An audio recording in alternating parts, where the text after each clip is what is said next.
Tous les jours, on reçoit des dizaines de suspensions par la poste. La majorité sont mal emballées, ce qui peut causer des bris ou des dommages à vos suspensions. Salut, Jacob chez S4. Aujourd'hui, je vous montre comment emballer vos suspensions pour les envoyer chez S4.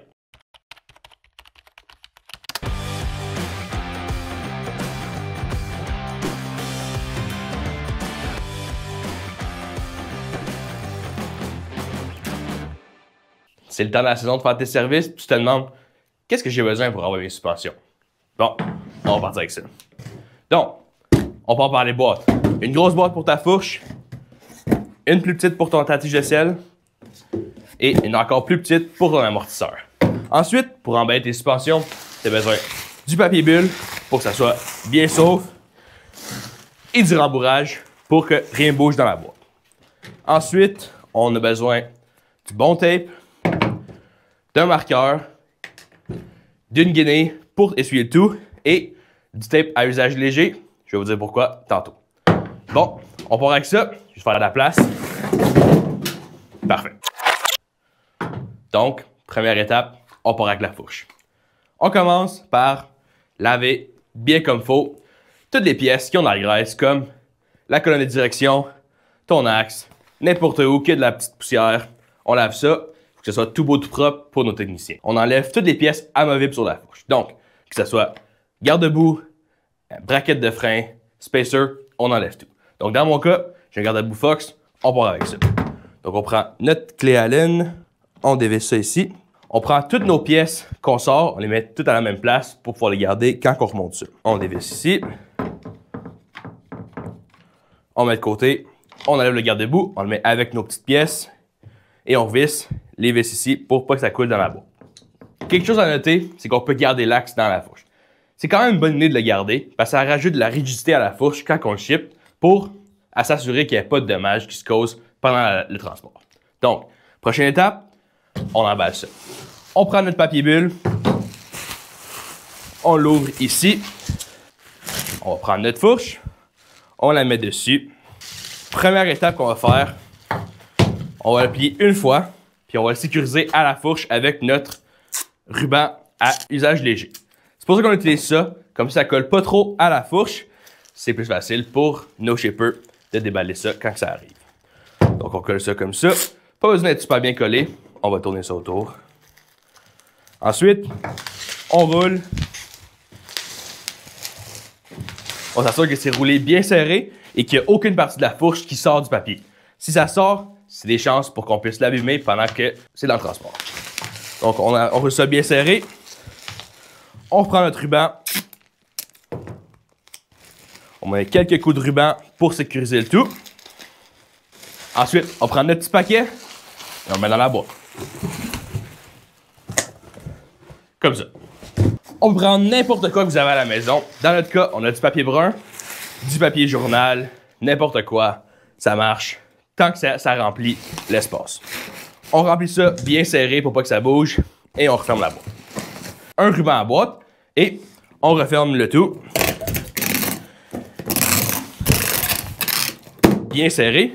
On aime ça mettre 2 fois du ruban juste pour s'assurer que la boîte elle soit bien scellée et vos suspensions bien emballées. Dernière étape, on écrit sur la boîte. Donc, quand vous remplissez votre bon de travail, vous allez recevoir un courriel avec votre numéro de bon de travail. Ce numéro-là va être un numéro SK, FK, ST, SKW. Vous allez le voir dans votre PDF. Il faut juste écrire ce numéro-là sur la boîte pour que quand ça arrive chez nous, on sait c'est à qui. Donc, dans mon cas, on va dire que c'est le SK 1000. Donc, on fait juste écrire sur la boîte, bien comme il faut, SK 1000. Comme ça. Il faut l'écrire quand même gros avec un crayon qui se voit bien. Comme ça, quand ça arrive, on n'est pas en train de chercher sur la boîte. Numéro de bon travail. Ensuite, si vous avez choisi l'option Rush dans le bon travail, c'est important de l'écrire sur la boîte pour que dès que ça rentre dans la shop, on soit capable de le voir et de donner directement au technicien. Donc, on fait juste écrire dessus, en grosses lettres encore une fois, un gros Rush comme ça. Comme ça, dès que ça arrive, le shipper va le prendre directement, ça va tomber dans la main du technicien et ton service va sortir rapidement. Et voilà, c'est terminé. On fait juste un petit test, voir si tout est serré. Ça va pas nulle part dans le transport, ça. Donc, dernière étape, Juste aller voir ton courriel où est-ce qu'il y a eu ton bon travail. Il y a toutes les informations pour la livraison, que ce soit un pick-up ou toi qui les ships toi-même, c'est tout là. Je vous ai montré comment emballer une fourche, mais emballer un amortisseur ou une tige de sel, c'est la même chose, juste plus petit. Donc, répétez exactement les mêmes étapes si vous avez seulement un choc ou une tige de sel. Maintenant, si vous avez plus qu'une suspension, si vous envoyez tout votre vélo au complet, puis vous avez une fourche, un amortisseur, une tige de sel ou plusieurs pièces de chaque, je vais vous montrer comment faire ça. Tu as plus qu'une pièce, puis tu veux savoir comment les emballer ensemble, je vais vous montrer ça. Aujourd'hui, on va emballer un amortisseur, une tige de sel et une fourche ensemble. On va tout emballer séparément, et après ça, on va tout mettre ça ensemble dans la même boîte. Donc, on va partir avec la tige de sel. Très important avec une tige de sel, d'enlever la selle. On n'en a pas besoin pour faire le service, puis c'est juste dans le chemin. Donc, la mettre avec les pièces de la fourche, ça va être parfait. Deuxième étape, on va compresser la tige de sel pour s'assurer de ne pas endommager la surface de glissement. Juste, on fait ça par peser sur l'actuateur et l'écraser. Ensuite, on emballe. On va prendre notre papier bulle, on met la tige de sel dans le milieu, on roule autour, bien serré, tout en s'assurant qu'il n'y a pas de pièce qui sort du papier. On plie ça comme ça. Et encore une fois, on part avec notre tape, on passe ça autour pour s'assurer que c'est bien sécure en petits paquets. Ensuite, on met ça de côté et on part à l'amortisseur. Pour l'amortisseur, il y a quelques pièces à garder et à laisser. Donc, il y a des bagues de montage qu'on va laisser dessus. Si c'est serré dessus, que ça ne bouge pas, on le laisse dessus. S'il y a des spacers que votre cadre a besoin pour monter sur le vélo, vous pouvez les garder avec vos pièces séparées. Ensuite, on emballe. Même chose, on prend le papier bulle, on met l'amortisseur dans le milieu, on roule bien serré autour et on serre ça bien serré. C'est fait, on met ça de côté et on passe à la dernière étape, la fourche. Pour la fourche, ça va être un petit peu différent parce qu'on va combiner toutes les pièces ensemble. On va juste se faire un petit peu de place, on met le papier bulle sur la table, on prend notre fourche, on la met dans le milieu comme les autres pièces. On va prendre nos deux petits paquets qu'on a créés, on va les mettre dans le milieu de la fourche ici, où est-ce qu'il y a de l'espace mort qui va pouvoir protéger et s'assurer que vos suspensions ne bougent pas partout. Donc, on insère le dropper et l'amortisseur dans le milieu de la fourche, pour pas que ça touche à vos surfaces de glissement. Ensuite, on va juste enrouler le tout. Encore une fois, on s'assure que c'est très bien serré pour pas que rien bouge dans le milieu. On part avec ça comme ça. Et voilà. Ensuite, sur ce paquet-là, mettre plus de tape, c'est quand même une bonne idée. Il y a plus de poids dans le paquet, on va s'assurer qu'il ne se défasse pas dans notre boîte. Donc, on va mettre beaucoup de tape pour s'assurer que ça tienne super bien.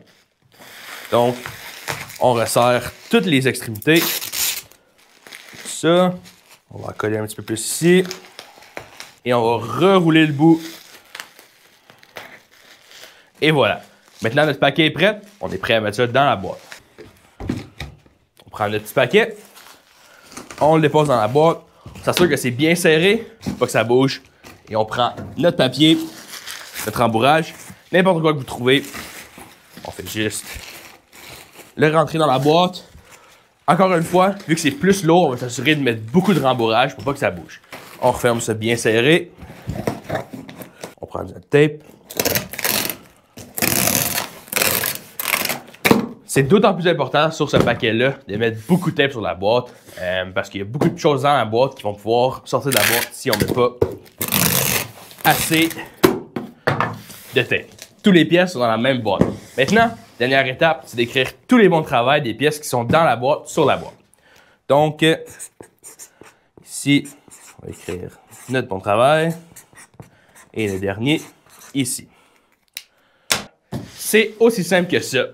Vos suspensions sont toutes emballées, la boîte elle est bien marquée, c'est à nous envoyer ça. Encore une fois, va te référer au courriel que tu as reçu pour les informations de ton shipper. Ça va te dire si tu as besoin d'imprimer l'étiquette, si le shipper vient avec l'étiquette, toutes les informations sont dans le courriel. Et voilà, tu sais maintenant comment emballer ta suspension correctement pour éviter tout dommage et t'assurer que ce soit le plus rapidement possible pour que tu retournes sur les trails. Pour moi, c'est à mon tour de retourner à l'atelier pour rendre vos rides plus souples.